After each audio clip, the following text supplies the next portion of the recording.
been a minute. I put on my mic. I randomly stumbled upon, I think, my second to last video, which was in the summer of 2023, when I was like, that's it, I'm going to get back onto YouTube. This is how I want to create it. I want it to be a little vlogish, kind of loosey-goosey, no script, on my phone the way that I'm comfortable. And, I'm so sorry that I hadn't been around, and sorry, I'm shaking the table. Apologize for not being around for, I don't know how long it was before I posted before that. I think it was 2 years, 3 years. And I don't know how. I was listening to YouTube as I usually do while I'm puttering around the house. That's how I get my house clean, is I put on YouTube, put my big headphones on. I don't really watch people. I might glance at my phone a couple of times. I just keep it in my pocket and I just putter around and do my thing, and I get a lot of cleaning done. And it keeps me entertained, and I'm very happy doing it that way. And then I don't know I don't know how it happened, but this old video of mine popped up when I'm sitting there, just like this, saying the exact kind of intro that I feel like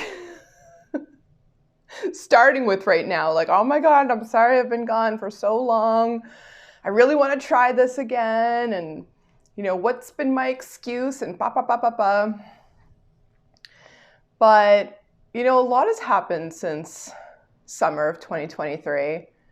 And I don't just mean globally, which obviously a lot has been happening, but for myself personally. So in that old video, I mentioned that I'd been diagnosed with ADHD just, I think, a year prior. So it's, I guess, almost 4 years now that I was formally diagnosed with ADHD. And that summer of 2023, that's when I believe I took on this volunteer role at my son's forest school. So we homeschool. He's almost 13 now. And since he was 4, from 4 until 12, one day a week, he would attend this forest school. It's like the Scandinavian way of learning. Just you're outside the whole day. You learn about nature, you learn about relationships, you learn about community, you learn all kinds of stuff. It's really, really, really wonderful. And it was the last year that he was going to be attending that school. So I decided to volunteer my time. I ended up being the co-president of the board. And then I was running this really big board. I think there was 13 of us or more even. And about 100 families involved, and it took up all of my time. I thought for sure, and this is coming back to the ADHD thing, there's so much that we all want to do. And when you have ADHD, it's not a lack of attention, it's that you have so much attention. You want to give it to everything. And whatever you're into at that moment, it gets so much attention. So the superpower of ADHD is that you can go 300% into something and become an expert at that thing. That school became my hyper-focus for a long time. And I don't know if I regret it, because I learned a lot. I learned a lot about myself. Because I've been running Stark since 2011, and when you're an entrepreneur, especially a solopreneur, and I think probably especially if you're in e-commerce, I think because you don't have that much interaction with real humans, like in real life, you get very disconnected in a lot of ways. Now, I love what I do. This isn't a complaint. And it's so cool that so many people can have a life like this. It's so flexible. It works so well for me. But I think that imposter syndrome is so common for so many entrepreneurs. But I think that poor me, being a female entrepreneur, solopreneur in the field that I'm in, I think that I'm very susceptible to having that imposter syndrome. It's not all the time anymore. I mean, I've been doing this since 2011, and I've had, I wouldn't say great success in terms of like size, but I've had consistent success, and I've had stable success, and I've had reliable success, which is success.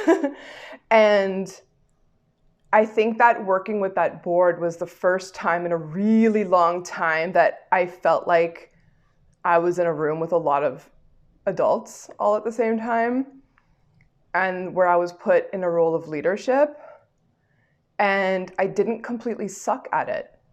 In fact, I think I brought a lot of value to the school and introduced some new systems, some new ideas. I put in a lot of really hard work. I updated their website, like all kinds of stuff. I don't want to like list a whole bunch of things right now, boring. But it really, look, you want up. You want up? Anyhow, I think it gave me confidence in a way that Stark wasn't able to do for a while. And it was nice to sort of like, okay, I saw that, I did that, ready to move on. But it was a major distraction for 18 months. I was involved for 18 months. I was going to do it for 2 years, but ultimately I was in too deep, and my family had a little, we're not religious, so I can't say come to Jesus, but like a come to Jess moment where they were like, it's too much. It's taking up too much of your time. Like, you're not present enough with us. Because there was constant crisis. There was constant drama. And like any human, I love to feel needed, and crisis and drama can be kind of addictive. Like, we were so many people working on things. It was so easy for conflict and drama and things to arise.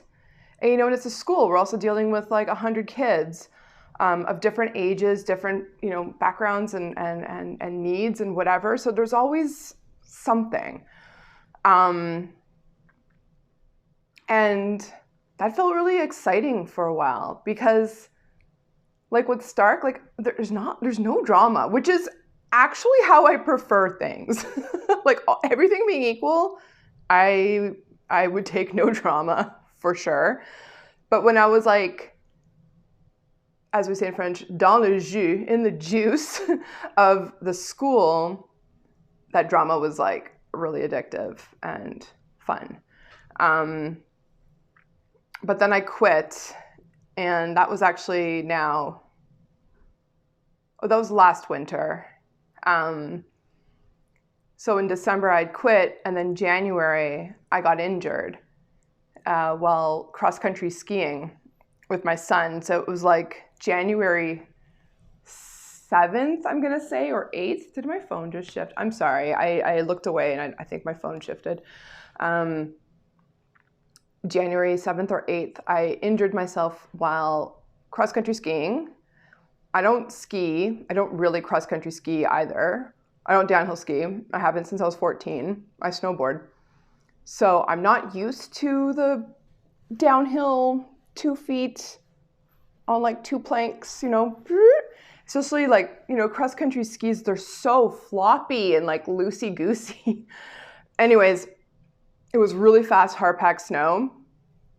And I decided to do the big downhill because, like, despite not being a great skier, I'm also not afraid at the top of a hill. So that's still normal for me, like, because I've been snowboarding for a very, very long time, and I'm a proficient snowboarder. Double black diamonds, like I can handle any terrain. So to me, it was just like, I'm at the top of a hill, I'm gonna go down the hill. And it had like the little tracks to kind of like, I'm like, whatever, it's just like bend your knees and just go for it. Wanting to also set a good example for my son, who does cross-country ski. He cross-country skis once a week every winter, like for, I think it's like 10 weeks or something that he does it, with like a different outdoor group that he's part of. And so, I didn't want to be like, I'm scared. Like I had to be the tough mom, had to be the cool mom. And so sent myself down this little hill, biggish, medium hill. We'll say it's a medium hill, pretty big for cross-country skiing. And I don't know, in the middle of it, as I'm like, there's like a curve, and like when you're really like hitting like the speedy part of the hill, my physics husband would tell me what that's actually called. When I was at like maximum velocity, one ski decided to just go like this off the little tracks, and the other ski stayed in that track, and my legs went like this. And then I just wiped out, but like on the tailbone, so hard. And I already have like a weakened not a weekend, but like a weakened tailbone from previous injuries from like a long time ago. And I hit it so hard, it totally knocked the wind out of me. I think I may have blacked out for a moment because my son said that I didn't respond to him for a few seconds. And I was just lying there, which must have been really scary for him. And it was really bad. Really, like I was like in searing red hot pain. Driving home was excruciating. It's some of the worst pain I've ever felt. And so I was stuck in bed for many weeks because of that. Because of not being able to, I couldn't stand, I couldn't walk. Well, I could stand for a while, but then it was like too much pressure and it would hurt. I couldn't walk, I couldn't sit, I couldn't drive. 2025 was such a brutal start on personal levels. And then I was obsessed with the news. I couldn't work, I couldn't distract myself with work. Simply because like working like while lying down on my side is not the best. So I could only do like the bare minimum, filling orders, answering emails, like whatever, but I couldn't like put in, hours of working on my website, for example, or whatever, like sitting at my desk. And I could only do the bare minimum in terms of like filling an order, or doing just a bare minimum manufacturing that needed to be done. And then in early March, I think it was, I was then starting to heal. And my son had started some downhill skiing with one of our other homeschool groups. When you're a homeschooler, you have to be very involved in like different groups, so that your kid has a really like robust social life and life, really. So with one of our other homeschool groups, I love the moms, they're super active, so I like trying to be involved. And so we were gonna go downhill skiing, and I hadn't gone snowboarding all year, of course. And I was just like, and I felt better, and I was just like, okay, I don't fall often when I snowboard. I really want to go downhill skiing with my son and my husband and this group of friends. It would be so much fun. It's like, one adventure for the whole winter, and I knew it was taking a risk. You know where this story's going. I knew it was taking a risk because, like, I knew it was risky. But I was like, it's worth it. It's worth it. Fuck it. I'm doing it. And a few runs in, and it was at a bigger hill too that I'd never been to. So I'm like, oh, I had to go. A few runs in, somehow getting off the chairlift. And if you're a snowboarder or a skier, you know that when you mix skis and snowboards on the same lift, it can sometimes be really messy. And then my son being a beginner, and my husband not being a beginner, he's like an advanced beginner. He's just kind of athletic with anything, but he's not like a skier. He doesn't have his own skis. Like he's truly not bad though, but like annoyingly, he's just kind of good at everything. But a little bit awkward getting off the chairlift as well. Anyways, it was really icy, like on the ramp getting off. We were all kind of kerfuffling around.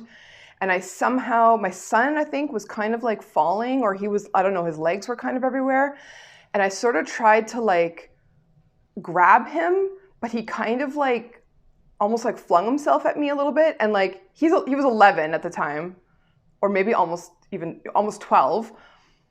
Not that little of a guy anymore. And I think he almost like stuck his ski like between my legs. I don't know.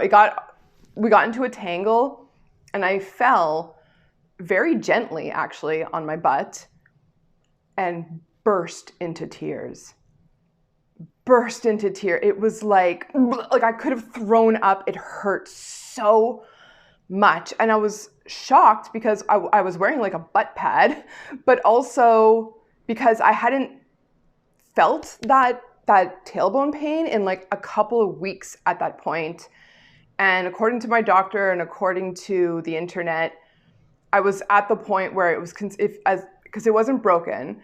I was pretty sure it wasn't broken. It was at the point where it's like, it should be fine to resume normal activities. Like obviously not, you don't want to do anything where you're going to slam your ass on the ground super hard, but I didn't know that was going to happen. And it wasn't hard. It really wasn't. It was just, I don't know, bad luck, maybe just the angle I hit it at, or I don't know. And then I was in the ski patroller shed because a ski patroller came and he was like, I'm going to take you down on the stretcher. I'm like, no way. He's like, ma'am, you need to go down on the stretcher. You're crying, like, because my husband told him, she had really hurt her tailbone and but I'm really stubborn. And I was like, no, I'm going to snowboard down. But he was like, okay, well, you can recover in like the ski patroller shed. So I was like snot crying, like, bleh. And then for maybe, I don't know, 10 minutes, gathered myself and rode down the hill.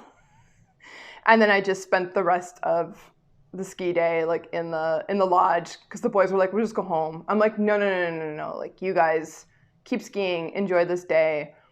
I'm just gonna crochet in the lodge. And then I did. And then so it wasn't as bad as the first time I call it breaking my butt. It wasn't as bad as the first time I broke my butt, but it was pretty bad. And I ended up getting an x-ray after that. And nothing was broken. It's just a really bad bruise. But anyways, all that to say that from January until essentially like April, May, I was like pretty out of commission. So that's how 2025 went for me. So between 2023, when I posted that video where I'm like, I'm going to get back on YouTube, to last summer of 2025, I was either completely distracted by someone else's business, which was the school, or had a broken ass. And so I feel like I've only been back on track for the past 6 months. And I'm not saying this so much as an excuse. I'm just saying it in the sense of, holy crap, time goes by ridiculously fast. And as I'm now 44, it's just getting faster and faster. And it's crazy. Like, I'm now the mother of a teenager. Like, well, he's not quite a teenager, but in a matter of weeks, I will be the mother of officially a teenager. My puppy is going to be 6 years old. I no longer have 2 cats. I now have 1 cat, and she's 20 years old. And that's amazing, and like also so sad. And so life is too short to not be recording YouTube videos. I suppose that's the moral of the story. No, it's just when you've been telling yourself for so long that you're going to do something, if you have a record of how long you've been saying that you're going to do that thing, and you know that it's been more than 6 months, more than a year, more than 2 years, more than 4, 5, 10, take it from me, if you're my age, younger, older, whatever, just fucking do it. Just do it. What have you got to lose? You're going to regret the things, that old adage, you're going to regret the things that you didn't do, not the things that you did do. So for me right now, 2026 is all about my business. My husband is basically like semi-retiring. And so that more focus can be put onto Stark. Not that I want it to be some giant multi-million-dollar conglomerate or anything. I just wanted to get to a just next level a bit for a variety of reasons. But why don't I save some things for the next video? Hopefully it won't be in 2 years. Peace. Let's see if I remember how to post a video onto YouTube.